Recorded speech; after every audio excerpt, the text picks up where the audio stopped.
So basically, the Luminary panel is for aspiring entrepreneurs. So what we do here is we kind of use the established entrepreneur to give their story, their background about how they started, what they did to get through adversity, like the teacher did or explained, and we use that to inspire the masses that are thinking about becoming entrepreneurs. So, for example, for you guys to start this, it wasn't easy, but I'm sure you had mentors, you had people online that kind of put you in position to learn from them, from their mistakes. Right. So we're using the mistakes into lessons, and then, you know.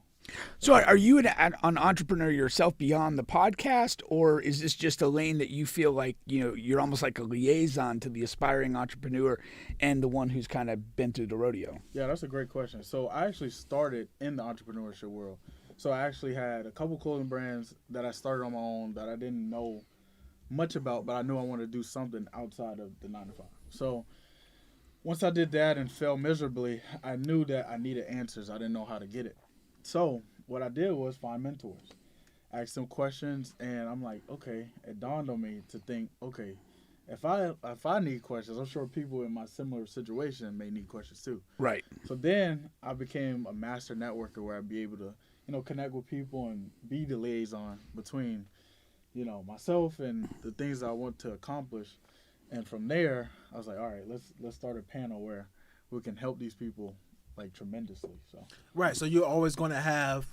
Is it going to be the same panel, the same group of people that's going to be on the podcast every time, or are you going to? Is it going to be like a rotation, different people? that's a great question too. So every week we do someone different. No matter the field, it could be podcasting, it could be a doctor, a lawyer, it could be a teacher, it could be anybody in the field. But more so, we're tapping into the deepest secrets of why or how they got through the adversity that they did to get to that point.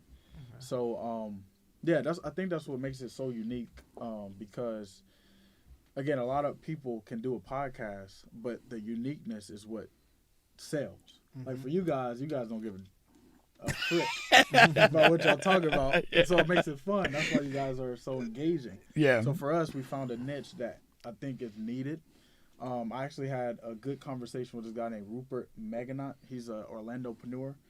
Basically, he helped start a couple billion dollar companies and a couple $1 million companies. But neither here there, he's like, there's only 5% of small businesses that are actually successful. But that's out of like 95%.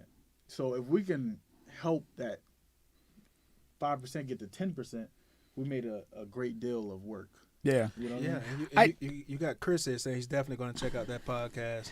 I like the lane, and now I'm not even confined necessarily to entrepreneurship. I know that's your focus, but I just feel like a lot of younger people in general, like, they don't know what they want to do and they don't know how to get there. Right. And to me, they don't know what it looks like when you're doing it. That's good. Yeah. And you'll sit there and say, I want to go into this field. And, you have an expectation, but is it real? Yeah. Again, some people are like active, engaging people, and they're going into a field that's going to have them like locked down at a desk with minimal human interaction. That's not going to be a good fit for you, Or you're a very small person, personality, a timid person, and you want to be something that's going to require a lot of personal, charisma and salesmanship. Now, you can learn some of that to a degree.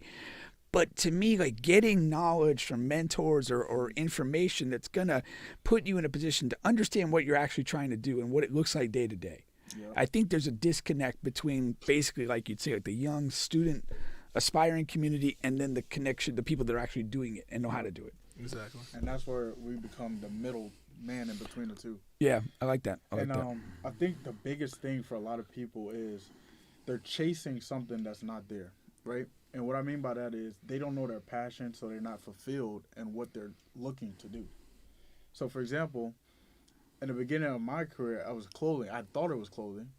But once I sat down, I was like, okay, what do I really like doing? I like to communicate. I like talking to people. Okay, how can I build something that aligns with that and also helps other people in my same situation? You know what I mean? Yeah, so I get that. From now I'm the happiest I've ever been in years because of it. That's solid. Now, I will take a minor issue, and I saw one of your clips that talked about finding that thing that you're passionate about. I think you need to understand your skill set and find the passion there. But one of my old college roommates gave me a great piece of advice. He was talking to my son about like, how do you start a business and stuff like that. And his advice was this, and I thought it made a lot of sense. Watch people, but watch what bothers them. Watch what inconveniences them.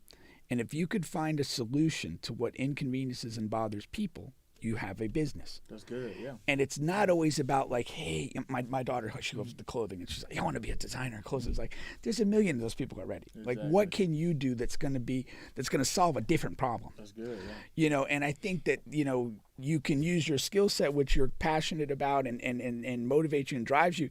But I also think if you're going to be successful, you have to fill a need or fix a problem that makes life better or easier for people around you. And that's where the money is. Yep. I agree. You know, people will pay for something that gives them convenience, that gives them something that they value or that they don't want to do. That's good. Yeah. Yeah. Sort of like us here. We don't want to have to buy this equipment and That's right. We'll just hook rent all it. this stuff up and just rent it. And that's the thing. That's why this is a business that we're here. You know, but it's a business we're happy to support here at ORAP Studios. That's right. That's also right. one of the best recording studios. So all you artists out there, you come through, check out. But yeah, man, I love all of that because that's for sure a lot of people, especially, you know, I don't know when the tide changed, but entrepreneurship became such a huge, like, it was one of the buzzwords, like, I don't know, amount of years ago. Yeah. And a lot of people, man, because the 9 to 5, you know, a lot of people also, man, I don't want to say they're not meant to work for anyone, but it's really tough for a lot of people to work for others, you know, especially due to their personalities and things like that, and which kind of the only thing that is left is entrepreneurship or being a bum. So right? You still have two choices. You still have two choices. So, you know. No, I think I'm gonna. You're got to be a lot younger than me, but like I feel that the entrepreneurial strain is becoming more prevalent for people of the generation that's now entering the professional life. Yeah. I just feel like that there's a lot of negativity almost associated with the 9 to 5 and the working for somebody else, and so many younger people in that probably like 18 to 26, getting out, starting a career, do whatever, are really driven by the notion I got to do something for myself, because it's not always going to work. Yep. And for the younger crowd, I mean, you just have to understand, it's work. It's twice, 3, 4, 5 times the amount of work that you would do working for someone else, and you're already working hard for that other person. Yeah. So, are you prepared to do that work? Are you prepared to lose? Yeah. We know the stat of how many companies, whatever, fail the first time around, second time around. Yeah. Are you prepared and ready to fail first time out the gate, second time out the gate? You know what I mean? And with this, you have to be crazy, man. You have to be different mentally because, like, for you guys, right? You guys failed so many times, but you enjoyed the process for you to keep going. Yeah. Most people, if you're comfortable with failing and then stopping, that means you're not crazy enough. Yeah. Yeah. You know what I mean? Like, no, there's a lot of ways. I mean, I put a lot of stock in Malcolm Gladwell. Got it. Okay. And like Outliers and like the 10,000 hours. To me, it's better than the Bible. Yeah. But the 10,000 hour theory is that like to become an expert in something, you need to put in like 10,000 hours of time, and it's dedicated skill based practice and whatever that is. But the skill based practice is almost defined as you're going to fail. You're on the verge of failure. If you're not on the verge of failure, you're not practicing. Yep. You're just repeating things that you're already comfortable with. Mm-hmm. And so whatever that is, you've got to be willing to fail to get better. That's very true. And it's funny about you mentioned the podcast name, because I have like a lot of people reach out to me and say, hey man, whatever, I'm starting a podcast, what can you tell me? Or let's schedule some time. And I give them what I know, but I spent so much time researching certain things, what time you should put out clips and how you should edit them down, where you should post them, when you should post, you know what I mean? And what kind of content drives people, you know what I mean? All of that different stuff. It's hard to give you all of that all of that information because of all the time, that I spent studying and researching and putting it in for those times. And then also, like you said earlier, because failing in podcasting is putting out something and not getting any views. Yeah. And that's going to happen a lot in the beginning. It still happens to us at times. So, so that's, I guess that's technically a failure. But A, do you love doing it and still going to continue to do it? B, is noticing, okay, what do people like? Even if we don't like it, let's still cater to our crowd. Let's just sell on out. Why don't we? How can we mix in what people like and notice what people don't like and try to spin that out? So it's that's what it's all about. Science, man. Yeah, man. But the one movie I say this in almost every interview I do with the panelists. One movie that changed my life and changed the perspective of entrepreneurship is Jobs.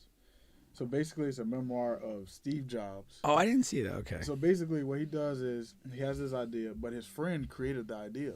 But he's seen the idea bigger than his friend did. Okay. But he was able to articulate to the people and made the right people come in line. So basically, all I'm saying is, even if you don't know how to do the editing, if you don't know how to read the books, or you don't know how to read or write the papers, or whatever, find people that helps you do it and make them feel so passionate about it that they're willing to do it until you make a living off of it. Yeah.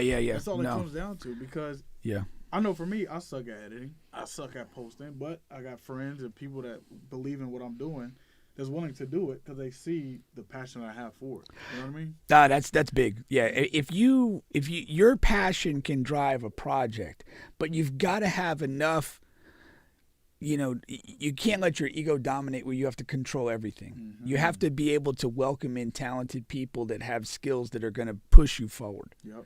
But again, your passion can be the engine of it. Yeah, that's for sure. For sure. Once again, you guys are on the bench podcast with Bubba and Pink, home of sports, music, and mayhem.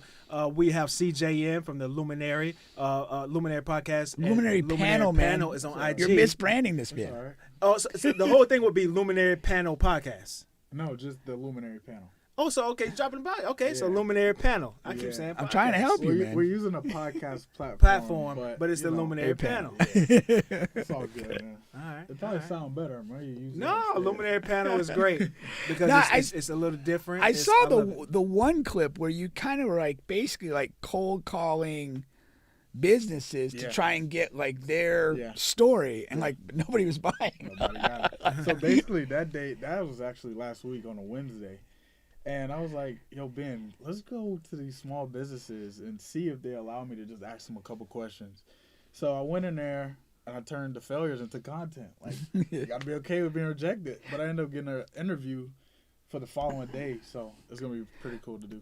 The question I had two questions. Yeah. When you're going and cold calling like that, was it a lot of the situation where you were not, the person sitting there was not necessarily like the owner and they didn't really know what to do with you? Yeah.